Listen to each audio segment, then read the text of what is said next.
Bismillahirrahmanirrahim. Assalamualaikum warahmatullahi wabarakatuh. Alhamdulillahi rabbil alamin. Wassalatu wassalamu ala rasulillahil karim wa ala alihi wa sahbihi ajma'in wa ba'd. Saudara-saudariku, kita sangat bersyukur pada Allah Subhanahu wa ta'ala diberikan kesempatan untuk mengoptimalkan ibadah di bulan Ramadan. Tentu kita berharap seluruh rangkaian ibadah yang telah ditunaikan berkenan diterima oleh Allah Subhanahu wa ta'ala dengan penerimaan terbaik, insya Allah. Semoga Allah mengampuni seluruh dosa-dosa kita, memaafkan kesalahan kita, mengabulkan doa-doa kita, dan menaikkan derajat kita dari sekedar hamba Allah yang beriman menjadi hamba Allah yang bertakwa. Saudara-saudariku, alhamdulillah setelah kita menuntaskan siam Ramadan, kita memasuki bulan baru di tanggal yang baru, dan tentunya dengan rangkaian-rangkaian ibadah sunnah khususnya yang menyertai dan tidak ditemukan di waktu-waktu yang lain. Syawal adalah bulan spesial.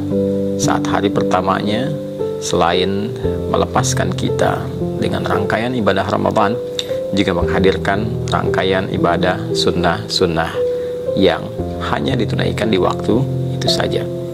Mulai dari sholat Idul Fitri di hari yang pertama, memperbanyak takbir, membangun dan mengeratkan silaturahim, dan disusul pada hari-hari berikutnya dengan menu-menu sunnah yang tentu melahirkan keistimewaan yang tidak sama dengan waktu-waktu lainnya.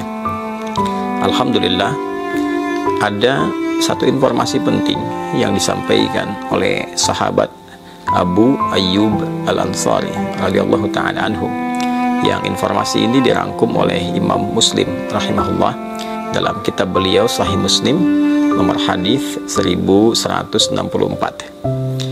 Informasi ini bersambung hingga ke Rasulullah SAW saat beliau bersabda, "Man shama Ramadana wa atba'ahu sittan min Syawal faka'annama yasumud dahra." Siapapun yang menunaikan puasa Ramadan, ingat, puasanya dirangkaikan dengan apa? Ramadan. Man shama Ramadana.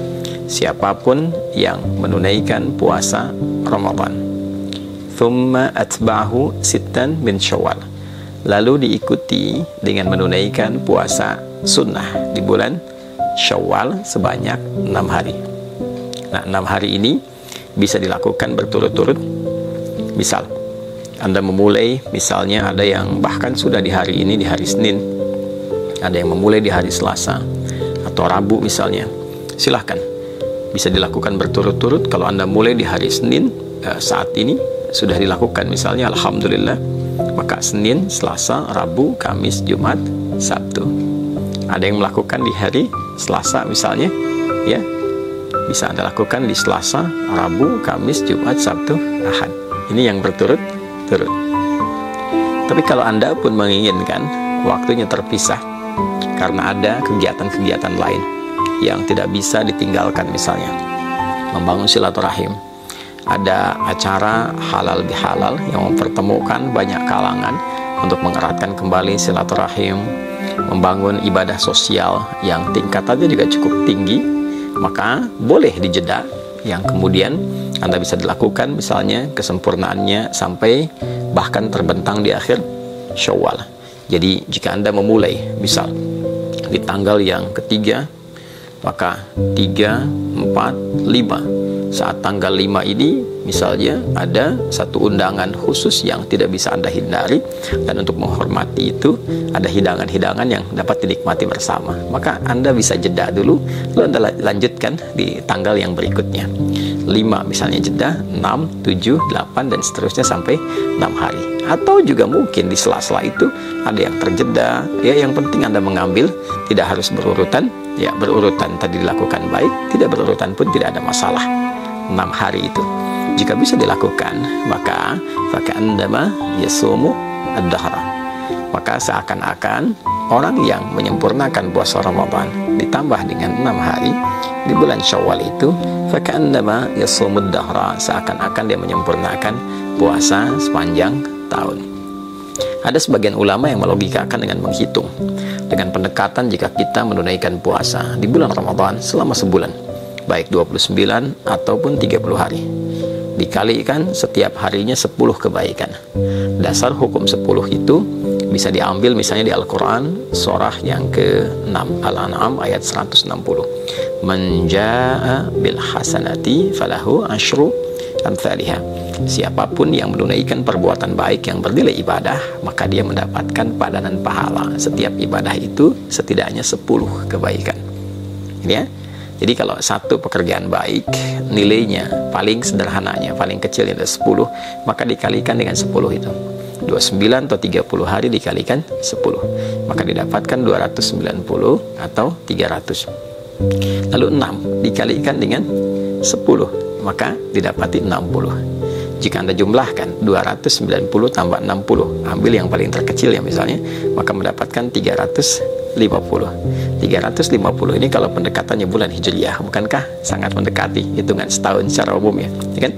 350 sekian. Ya, kan orang Arab suka membulatkan itu. Kalau ada 42 disebut al-arba'in.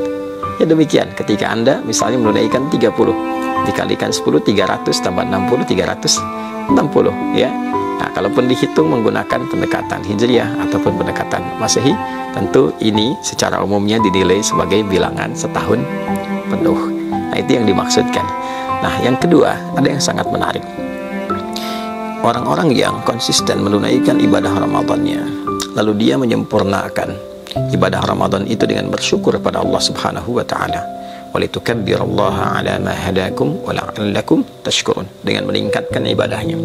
Jadi syukur ketika diberikan kemampuan untuk meningkat ibadah saat Ramadan adalah berupaya menjaga ritme ibadah itu sehingga tetap berjalan baik pasca Ramadan, walaupun mungkin tidak seoptimal Ramadan karena keadaannya tentu tidak sama, tapi kita bisa bandingkan dengan yang sebelum Ramadan. Jika sebelum Ramadan mengajinya hanya 3 ayat, maka pasca Ramadan misal kita dapati 1 halaman, kita dapati 1 lembar, lalu itu terjaga. Lalu ditunjukkan juga dengan kita berkomitmen meningkatkan ibadah seperti puasanya, dan diawali dengan puasa apa? Sunnah di bulan apa? Syawal. Nah, itu yang mahal. Itu yang mahal. Jadi poinnya adalah ketika kita mampu mensyukuri nikmat menunaikan ibadah Ramadan dan mampu mengaktualisasikan semua nikmat itu dengan meneruskan secara konsisten ibadah-ibadah kita dalam rangka syukur kepada Allah, itu yang diapresiasi tinggi oleh Allah Subhanahu wa taala, sehingga nilai puasa kita bukan terbatas di Ramadan, tapi seakan-akan setiap waktu terjaga sampai ketemu Ramadan kembali. Itu esensinya. Jadi bukan sekedar tambah 6 dihitung, apalagi kalau menggunakan satu pendekatan yang tidak keren. Karena ada perbedaan 29-30, maka saling memperbincangkan ini yang sempurna, ini yang tidak, bukan. Esensinya bukan itu. Esensinya bagaimana kita bisa menjaga spirit Ramadan kita sehingga berlangsung secara kontinu sampai dengan akhir di bulan Ramadan itu, terus berlanjut 11 bulan berikutnya, sehingga terjaga kondisi spiritualitas kita seakan-akan kita dalam kondisi puasa selama setahun. Itu poinnya ya. Jadi memahami makna secara real, memahami lafzi tadi, memahami makna secara kontekstual. Ada yang tekstual, ada yang kontekstual. Kalau kita padukan keduanya, secara tekstual pahalanya seakan-akan didapati selama setahun, secara kontekstual dia terjaga selama setahun dengan spirit puasanya, dia meningkat ibadah, dia menghindari dosa sampai dia bertemu Ramadan berikutnya. Kalau mampu dilakukan seperti itu, maka ada kebanggaan saat dia pulang menghadap Allah Subhanahu wa taala. Lisaimi farhatani, ada 2 kebahagiaan, kebanggaan bagi orang yang telah menunaikan puasa. Farhatun 'inda yuftir, maka kebahagiaan pertama ketika dia tengah berbuka, saat dia puncaknya memasuki Idul Fitri, dan yang kedua saat ia menghadap kepada Rabbnya membawa pahala puasanya karena berhasil menaklukkan nafsunya dan berhasil menjaga ritme puasanya dalam kondisi spiritual yang baik sampai di ujung wafatnya. Semoga kita semua digolongkan pada golongan-golongan terbaik yang mampu menjaga ritme ibadah kita pasca Ramadan. meningkatkan kemampuan terbaik kita dalam mengabdi kepada Allah dimulai di bulan Syawal ini, dan insya Allah wafat dalam keadaan husnul khatimah. Adi Hidayat. Assalamualaikum warahmatullahi wabarakatuh.